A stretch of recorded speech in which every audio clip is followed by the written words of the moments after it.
Talofalava o le upole neaso o aile'i and a'ole'i. Both of these terms translate to the word before. However, in Samoan, the word before is not just a word, it's an actual phrase, a verb phrase to be exact, and this can be a little difficult for English speakers to understand. Here's why it's good to think of aile'i and a'ole'i as verb phrases. When you want to say before I go and introduce the pronoun I o te le'ialu.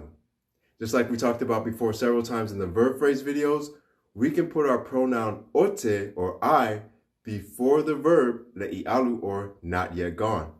In other words, before I go. So although aile'i means before, we can split the I and the le'i to put ote in the middle. It's a different way of thinking and it takes some practice. There's another way to introduce target phrases as in I le'i o'o'i, but we'll save that for another video. For now, download the free Mato app for practice quizzes, videos, and more. Manuole au se I